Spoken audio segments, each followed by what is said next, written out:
Hi guys, so welcome back to Lex Reads. So in today's video, I actually want to talk about poetry. Now this is one genre that I do not really just dive into or really just read heavily, but when I do read poetry, these are some of the, poets and poems that I do gravitate towards. For me, sometimes with reading poetry, I feel like I can't understand it and it frustrates me. So I'm like, you know what? Let me just move on to the next. But I really am trying my best to start reading poetry, just infuse it in my daily reading. So I want to share my favorite ones with you guys. So, for me, starting off with poetry, I didn't know where to go. So I picked up this anthology by Dudley Randall. I told you guys in a previous video that if I, don't know what genre to pick up or what to read, I usually pick up an anthology and that has some of the works of the author, and I can kind of choose and pick which ones I like. And this really did help me because I discovered after picking up this anthology and reading some of the poems, I discovered two authors that I really love. So the first one is County Cullen. Now he is from the Harlem Renaissance. You guys know Harlem Renaissance is my thing. Um, his poetry, I like it because it is straightforward. Also, too, he kind of infuses like what do you call it, like Greek mythology kind of in his poems. Also, from the Romantic era, he infuses that in his poetry. Oh, unbelievable! I love his poems. Just such a great poet. He also was kind of in the shadow of Langston Hughes because when you think about poetry, in like the 1920s and 30s or Harlem Renaissance, you're going to automatically think of Langston Hughes. So he was kind of on the, back burner a little bit, but his works are fantastic. Next from the Harlem Renaissance is Claude McKay.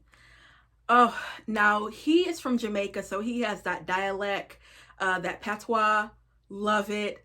Um, he just makes my heart sing. I love Claude McKay, and I also love his novels. Such a great, writer, and I just everyone needs to pick up Claude McKay, book or poem because he's just so fantastic. Next is Rita Dove. Now she is obviously known for her poetry when it comes to the Black community. She's one that's well known. Her poems are they're not simplistic, but for me they get me where I need to be. Meaning I know what she's saying. I know where she's coming from. Her poems are really, the way that I can describe it, I know it sounds odd, they're just really smooth.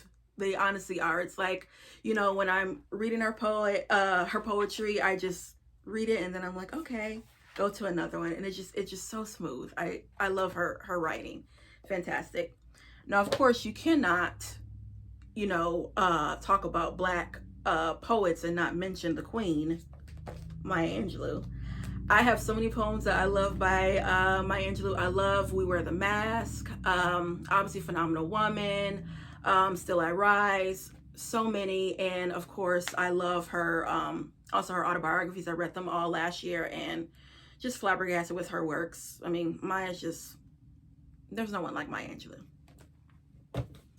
Next is Terrence Hayes. Now, Terrence Hayes, he's actually he's current. Because a lot of these are kind of, old school, but he's current. And I like this one because it talks about the first years of Trump being in the White House and just how our country just went, up and down, up and down. He focuses heavily on that. He makes you think. His poetry really does make you think, especially when it comes to like the political realm. He's a genius. I love Terrence Hayes. That's all I can say. Next is Henry Dumas. Now, Henry Dumas, he is little known because, he was discovered by Toni Morrison, but he was discovered by Toni Morrison after he had passed away. He was killed by a police officer. It was a misidentification thing, and he was murdered. And he didn't get a chance to see his works come to fruition you know, due to his passing, but Toni just, she loved the way that he wrote, and she published his works. And when I tell you, his poetry is just like, oh my goodness, it makes you like, oh my goodness, you're just in awe.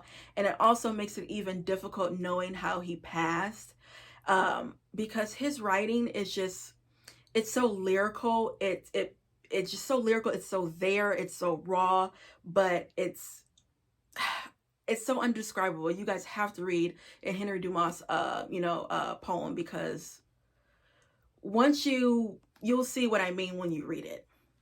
And the last one, which is my favorite of all times, is Paul Laurence Dunbar. Oh my goodness. Now, Paul Laurence Dunbar, he can be really kind of complicated to read, because it's in that dialect that's really, it's really hard to kind of digest. But his poems, oh my goodness. What's the one that I love? Oh, A Negro Love Song. Oh, and it's a video that Maya Angelou did her, and she's reciting part of that poem, and it's fantastic. You guys have to check it out. His poem's called A Negro Love Song.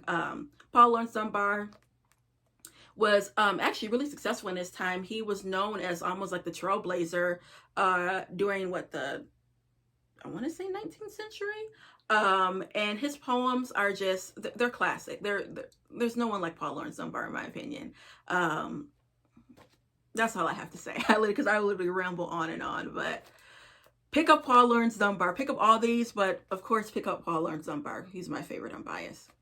So yeah, guys, that's all I have when it comes to poetry. Again, I really want to read more, because really the two poems, besides, A Negro Love Song by Paul Laurence Dunbar, I like two other poems, but they're by white authors. One is called Gone by Carl Sandburg. Love that one. And the other one is She Walks in Beauty by Lord Brian Tennyson. I think I'm saying his name right. Love those two. Check those out. But yeah, I do want to read more poetry, in the future. Like I said, I'm going to try to, and have really been, putting that in my daily reading, just at least read one poem a day or something like that. So that's all I have for you guys. I'll be back for more books about Blacks. Bye.